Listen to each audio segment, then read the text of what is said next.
Can you have a tiny house in Chatham County? You can have a tiny house.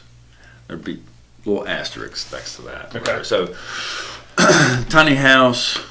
So, the tiny house movement is a tiny house that's on a permanent foundation, or we have these manufactured tiny homes right now.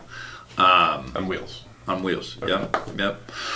And so this is big in California. This is big in Arizona right now, and the movement's strong in North Carolina, and it's doing very well on several of the TV stations. But I've yet to see it come into fruition here anywhere in North Carolina, and there are some problems. So in Chatham County, can you have one? Chatham County, if you have your own house, regular normal house, and you wish to do a tiny house behind it, no problem. They love that. That's a good thing to happen. If you wanna buy 20 acres and put 50 tiny homes on it, it's not gonna happen. Okay, it's just there's really almost no way to do it. So what happens often is people and their ideas and trends are ahead of what the current ordinances and laws and regulations are for a county or a town municipality. Right now, if it's not in Pittsburgh or Siler City, and you're going to put these tiny houses on a piece of property, it is 1.5 acres minimum in Chatham County, and it is 40,000 square foot minimum if it has some kind of municipal county water.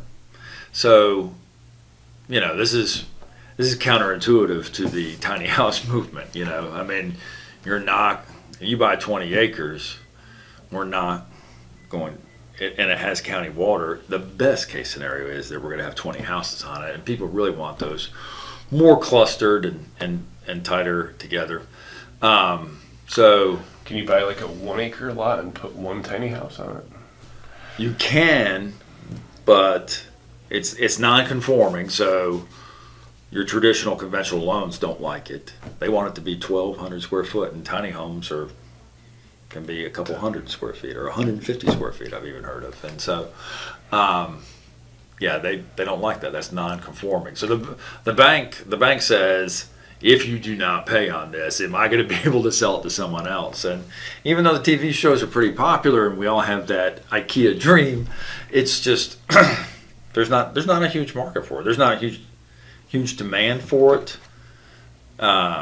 If somebody were to come up with a tiny house development in Chatham County and they had 20 tiny homes clustered together, it would sell. It would sell. But can you make that economically feasible? Like right now, Chatham County says you could all share a well, but you each have to have your own septic system. Well, I mean, that makes it really, really hard to do a kind of development like that. So we have Cole Park Plaza, Briar Chapel, Farrington, Preserve, Chapel Ridge, all these communities that have they've created their own wastewater treatment facility. They have their own. It's been, it's private, and that's not municipal sewer. That's not Pittsburgh sewer. That's not Chapel Hill sewer. They have made their own wastewater treatment plants. Okay, well, that's because Briar Chapel's 2,200 homes on 1,700 acres. They can make that work. Farrington is X number of homes, on Fitch can make that work in Farrington. You can make it work with a golf course. You can make it work at Governor's Club. You can't bring in a centralized system to process all that effluent in a tiny home subdivision and make the numbers work. I mean, you're looking at probably $500,000 to $1 million engineered system, and then the numbers are. So even for a single tiny home, you'd still need a septic system? Not if it's next to your big house. Okay. That's what you can do right now. Chatham County says, you got your own house, you want to put another house back there, you can do it as long as it's not bigger than 1,000 square feet. Well, that works out perfect because tiny homes aren't 1,000 square feet. So that you can do. And that works really good for the multi-generational in-law suite. You want mom to live in a little tiny house, behind your house, but she wants her own separate quarters and everything. Chatham County will work with you, very good about it. Yeah, we can make that happen. But if you want to do your tiny home development, or if you want to have a tiny home community. The person is like, I spoke to a couple people this morning on the phone, and someone that does the groundwork and figures this out, you know, and gets the county convinced that this is a good thing or whatever. The person that does that, I do think there's enough demand where, you know, those things will sell pretty well, and it's a unique concept or whatever. But whoever, they're gonna have to overcome quite a few hurdles. I mean, it's going to be some kind of special use permit. It's going to be some kind of alternative system. I mean, are you going to have composting toilets? You're going to have peat moss septic systems that have to be drained and taken out every few months? Or are you going to have, you know, they have incinerator commodes right now that are being utilized in some areas that don't perk well.